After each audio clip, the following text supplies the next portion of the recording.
Hey everybody, we're on day 2 of operations against Iran. I want to provide a brief update. So the topics I want to talk about today, we're going to talk about the philosophy of decapitation strikes. As we know, the Iranian supreme leader is dead. I want to talk about that a little bit and what that means moving forward. I want to talk about possible outcomes that could happen. Like what is happening next? We've seen some retaliation from Iran. Where does this go from here? My name's Tom Coyle, for those who don't know me. I'm a former diplomat, former Army officer, and historian. So I'll be using this knowledge and a lot of historic examples to sort of help shape what I think could happen. I have no real knowledge. Nobody really does. And one thing about war that's consistent throughout history, once the first shots get fired, you lose control of what happens. So, decapitation strikes. Decapitation strikes, like the one that we launched yesterday, killed the supreme leader of Iran. These are the kinds of things that always capture the imagination of people who watch military movies, political leaders, historians. Everyone loves the idea of a decapitation strike. What if we just killed the leadership and the problem just magically goes away? Well, these decapitation efforts have a mixed history. If you remember ISIS, al-Baghdadi was the leader of ISIS. We killed him, and ISIS was still effective after his death. We killed bin Laden. Al-Qaeda was greatly reduced in effort, but it was still run fairly effectively by his number 2, Ayman Zawahiri. I'll use a complete other ridiculous example, and I'm stealing this one from Peter Bergen. He's one of the few, if not maybe the only Western journalist to have interviewed bin Laden. He did so in 1995. He was on The Daily Show with Jon Stewart. And Jon Stewart made a point, well, if they just kill bin Laden, they'll replace him with somebody else. And Peter used the metaphor of the Indianapolis Colts, who at the time had Peyton Manning as their quarterback. If you don't follow football, Peyton Manning was like one of the best quarterbacks of all time. And Peter said, well, if I'm playing the Indianapolis Colts on Sunday, if I kill Peyton Manning, they'll replace him. But I'd probably rather play his replacement. So there is something to say about human talent, right? That some people are just unique figures. Ayman Zawahiri, the number 2 of al-Qaeda, who I referenced, did not have the charisma of a bin Laden to unite Muslims around the world the way bin Laden did. Al-Qaeda was still effective in terms of uniting the hardcore, but in terms of all these other Muslims who at least looked at bin Laden and said, I identify with this man. He's speaking for me. Zawahiri was not able to capture those folks. So in this case, killing bin Laden meant a lot. Plus, he was the guy who planned 9/11, or gave the go-ahead for 9/11. And we wanted to take him out, and we did. Good riddance. May he burn in hell. But sometimes it's a mixed history. To use the sports metaphor again, Drew Bledsoe, quarterback of the New England Patriots, was taken out. Who's on the bench? Oh, Tom Brady, who ends up winning 7 Super Bowls, 6 with New England Patriots. So the guy you replaced was actually better. So now what happens with Khamenei now that he's dead? Well, do the Iranians replace him with somebody better, as in deadlier, more of a threat to Western interests? Maybe. Is he replaced by somebody who starts singing God Bless the USA? Maybe. Or something in between.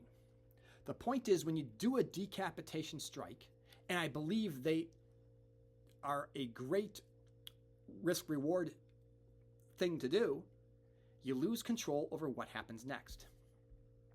But the key to decapitation is not just kill the one guy, it's to kill enough of the guys in that inner circle to really create the brain drain. So who else got killed along with Iran's supreme leader? I hear remarks like 40 people. Well, who were they? Were they cooks and servants and that type of thing? Or were they actual leaders? I think we're going to take a few days to digest who was killed alongside of him. But yeah, what happens next? Hard to say. I'm going to paint a picture of a couple scenarios that I believe are all in the realm of the possible. And keep in mind, something that I didn't even think of could emerge out of all of this.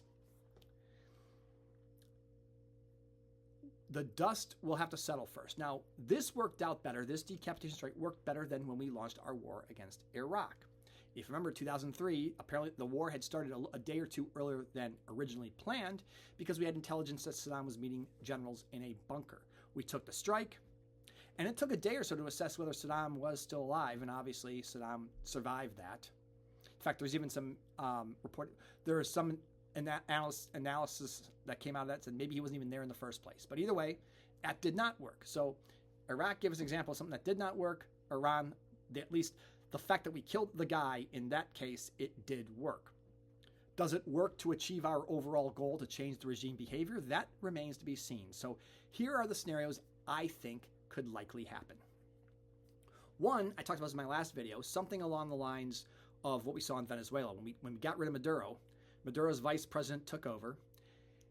She seems to have rallied the government and taken it into a different direction, or at least so it seems, that's more amicable to what the Trump administration wants. So that outcome, we'll see what the future holds, but that seems where things are going on right now.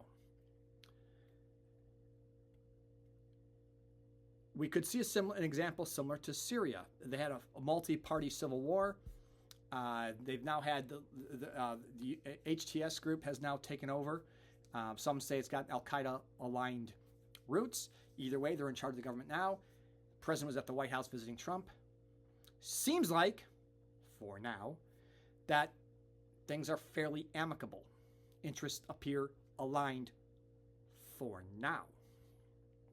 And they've been doing some stuff against ISIS on our behalf. So, promising, but the future remains to be seen. We could see a future in which somebody from the military apparatus takes charge, reorganizes the regime, and is even more hardcore than the Ayatollahs, saying, hey, you know what, these Ayatollahs, they were not hardcore enough. And they could be even more dangerous. Likewise, we could see, as I already said, someone takes charge and decides, you know what, I'm going to appease Donald Trump, kind of keep some of the regime apparatus intact, but change our behavior. That could happen. We could have these student groups unite and form a government and overthrow the remnants of the regime. That could happen. And what I think is more of a nightmare scenario is a multi-party civil war. How does that happen? Now, as you may know, we've got a coalition of Arab governments, the Saudis, the Emiratis, the Omanis, then, of course, the Israelis, and us. Now, of our foreign allies, the only thing they agree on is they want the regime gone. Each of these countries has a different idea as to who should be the next ruler of Iran. So there's a potential to see the Emirati-backed group against the Israeli-backed group against the Saudi-backed group, all fighting for control of Iran. And then we have, like we saw in Syria, a multi-party civil war.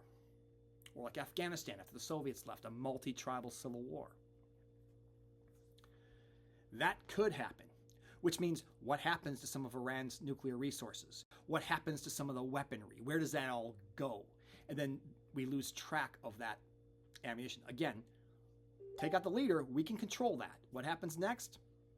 A little less so, especially if we're not going to put boots on the ground. And I don't think this president is, nor will I think the American public support that. So those are a couple scenarios that I see as being realistic, and something completely different that I don't know could happen. In the meantime, expect more retaliation.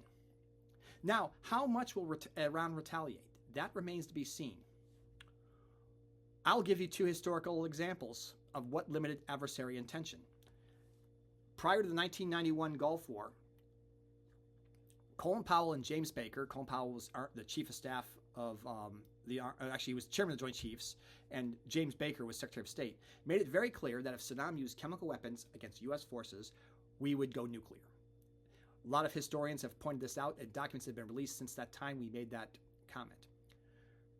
Former Pakistani President Musharraf made the claim that Colin Powell, then Secretary of State in the Bush administration, the second Bush administration, told the Pakistanis that if you don't go after bin Laden for us, we will nuke you. He claims that we did that. So have we conveyed information to the Iranians that, hey, if you do these types of actions, we will nuke you? I don't know. I don't think we did, because Trump doesn't sound like the guy who keeps things quiet. He likes to broadcast everything he plans on doing. And if he did that, that sounds like, in my analysis, the kind of tough guy talk Trump would have probably advertised.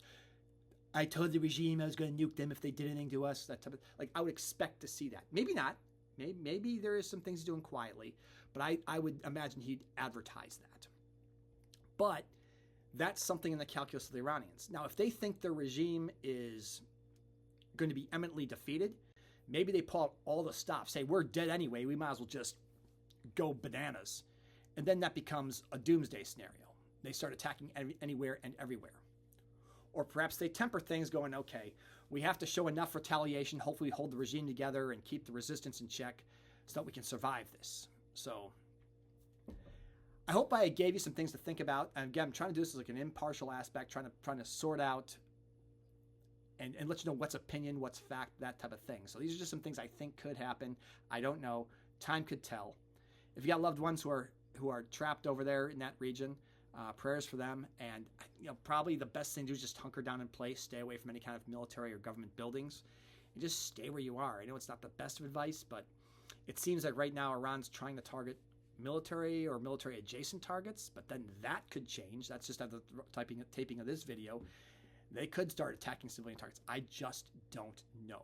And again, anytime you have a war, once the first shots are fired, the whole what happens next, the ability to control what happens, controlling escalation, it does spin out of control. So time's going to see whether this is going to be a successful operation, a mixed operation, or a failure.